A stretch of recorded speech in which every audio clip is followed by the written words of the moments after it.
have the executive chairman of the Economic and Financial Crime Commission, Abdul Rashid Bawa. He'll be speaking on one of the major issues that has marred election over time, which is vote buying. Good morning, sir. Are you there?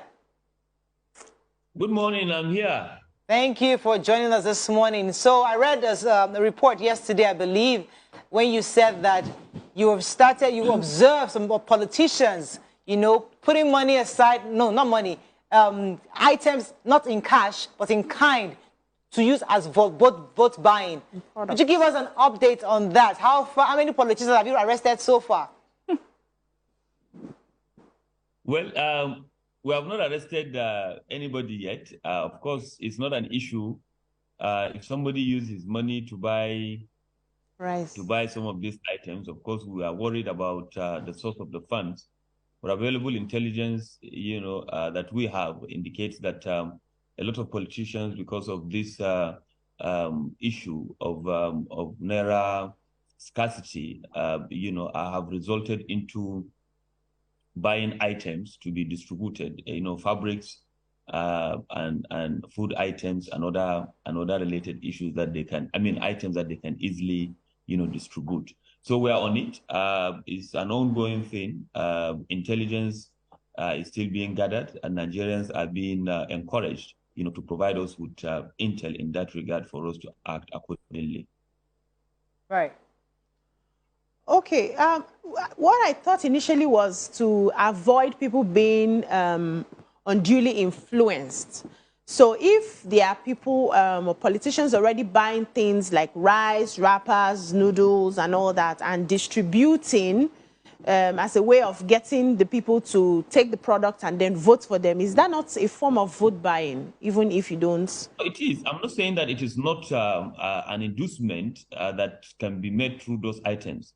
And that is why we raised it. We are the one that raised it, that some politicians are planning to buy votes, not in cash, but in kind.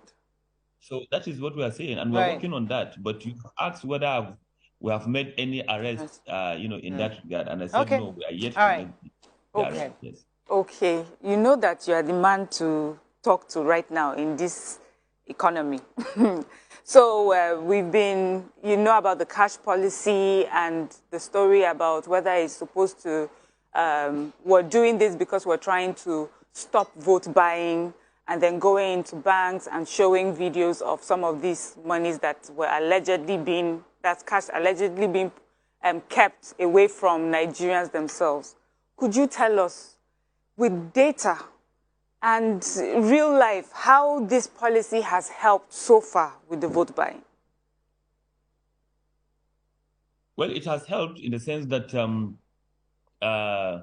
for now, a lot of politicians that are out there are worried that they don't have, the cash to enable them, utilize not only for vote buying, but for other things also that is associated with their election. So it has helped, drastically. I've had people saying that this is perhaps going to be the least expensive election in the history of elections in this country. So it has helped, tremendously, directly and indirectly. But of course, that the policy was not intended towards, all of these things. Central bank have made it clear to Nigerians the rationale and the reason behind the policy. But of course, like any human endeavor, any human activity, you will tend to be working towards A, and then of course you will end up, solving the problem in B and C as well. So it's working. Just yesterday, we arrested somebody with 30 million naira of the new naira notes. And the question is, where did he get the money? Yes, 30 million naira. Where did he get the money? Yesterday. Oh my goodness! How did he get it? And where did he get the money? How did he get it? Yes. Because with the policy, you are expected to get 100,000 from ATM and 20,000 naira across the counter, in a week. So why did you get 30 million? And luckily, one of the reasons why I said that the policy is helping, now we can easily trace the money through the serial numbers of these new naira notes, because they are new. You understand? Yeah. So we can easily trace. Central bank, yes, these monies were printed recently. Who did you give this serial number to? Which bank? then we'll be able to trace back and link up. Now, could you confirm that conspired with these people and then distribute the money, and they have to be brought to the book. So we'll ensure that we see it through to the end. Let's talk about the elections tomorrow. So, do we expect to see members of the EFCC present at every single polling unit, or where do we expect to see them? No, we don't have the capacity. We have admitted that a long time ago. We don't have the capacity to be in every polling unit. Okay. But we are the leading agency in this situation, in this issue, and there are security agencies, all across the polling units. So we are working together with everybody. We are working together with all of them, and of course, this is not an issue about security agencies or about the EFCC. This is an issue about Nigerians themselves. They need to own this. They need to understand that. They need to know that, look, what we are doing, or what they want us to do, is something that is, against the office of the citizen of the Federal Republic of Nigeria. That, look, you are selling your conscience. You will not be able to ask. In democracy, where citizens cannot be able to ask questions, then it's not democracy. We should be able to challenge, not necessarily to criticize everything, but to ask questions. And so it is not about the EFCC. We need not to be everywhere. And that is why, on all the media, almost all the media institutions, we were able to distribute telephone numbers of officers that are leading operations in various states of the Federation, where they can key in with us, and then we can, go on to so, Mr. Bauer, as a follow-up to what you just said now, if I get to the polling unit tomorrow, and what are the things I should be looking out for to report to EFCC? So what are the things you expect me to see? When I contact EFCC immediately. Could you give us a list of things? Vote buying. Vote buying. Vote buying. Define vote buying. It's being done like if you have you voted before? Yeah. Yeah. If you have been to any polling unit, it will be clear to you. It will be crystal clear to you. If somebody somewhere is buying votes, they normally come to the polling unit, with cash, or they can hide, some 1 or 2 blocks, from the polling unit to lure voters, and voters will know, information will fly out that, oh, so person is by the corner there, and once you reach there, he will be able to tell you what he wants you to do, and then he will be able to share the money with you or share the item with you. So it is going to be very clear, and that is.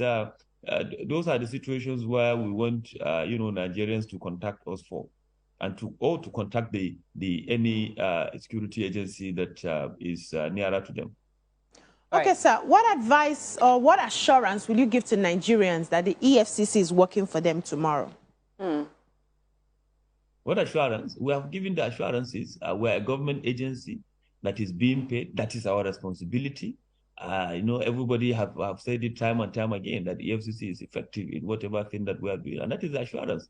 They believe we are Nigerians. We are not aliens. We are not angels that came from heaven. We are Nigerians. We want a better country, and it is our responsibility to do that, and we are determined to do that. And the government has given us all the support for us to do that, and we have done it before. In recent times, of course, you are aware that.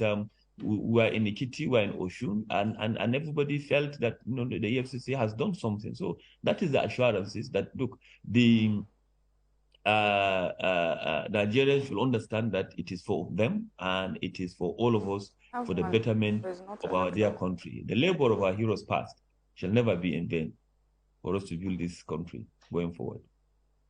Okay, just to take you a little away from general elections, we've been hearing orders of your arrest here and there. What's happening? Why is everybody wanting you in prison? Could you explain to us? Corruption fighting back. Okay. There is nothing. It's only 2 instances. People are trying to make an issue out of it. In the first instance, it's an issue that happened since 2018, and we made it clear to the court that, look, we have complied with this. It's an issue of a vehicle. It's an issue of some funds. We have released the vehicle as at that time. The monies were already mopped up, by the government. We need to get it back and paid him. Now, of course, I know that by now you know the history of the case that happened since 2016, and this issue, of course, since 2018. But when you are sitting in an office, the asset and liability of the office, you have to take the burden. On the second issue, you know what the issue is. Somebody that we charge at FCT High Court and then at the Federal High Court here in Abuja, and we are on the verge of arraigning him. A court in Kogi now said that we should bring the suspect to them, and we said, look, we are arraigning this person. And I think there was communication gap, between the lawyers that are handling this and this issue as well. So we went ahead and we arraigned him, and we told the court that you don't have jurisdiction to hear this matter. This is the situation that we have and all of that. But the court, in the wisdom of the court, their discretion, they decided to give the order that they gave, and we have, filed for the stay, and we have appealed it, and very soon we are going to hear the appeal. So as it is, the status quo remains. There is nothing like that. So there is just corruption fighting back. When you are, I know that you know the characters that are all involved and all of it. We are looking at a case involving cumulatively, over 7 billion naira of citizens' funds. That state is one of the poorest states in this country. So if you have that money, you'll be able to do a lot of things on it. So we are just doing our job. Don't be deterred, and we are not deterred here. We are determined to continue to push. Thank you, sir. That is one of what do you call it? Liabilities that one has to come across. Okay, let me just ask your final words to politicians, your final words to electorates, final words to the umpire, and to the security operatives that might be complicit in vote buying. Well, a lot have been said. I think we as citizens of this country know that we are on the verge of making history tomorrow. So it is all by us, going out there to peacefully vote for the candidate of our choice, somebody that has, proven to us that, he can do or she can do, what she promised. And the country is ours. We need not to result into violence. We need not to sell our conscience by the issue of, selling our votes. We should be able to be calm and cast our vote. And of course, Nigeria is going to be all better for it. As I said, our concern is for us to see that Nigerians have elected political office holders with proven integrity, people that can uphold the issues of transparency, accountability, and good governance. And that is what the EFCC wants to see for our dear country, Nigeria. And I know that a lot of Nigerians have prayed. We are going to come out of this thing on top, and there will be peaceful election, God willing. And in the next couple of hours, we are going to know who the president-elect is and who are those that we have elected into the 10th Assembly, God willing. Thank you very much. We've been speaking with the Executive Chairman of Economic and Financial Crime Commission, Abdul Rashid Bauer. Thank you so much, sir, for joining us this morning. Thank you very much for having me. I appreciate it.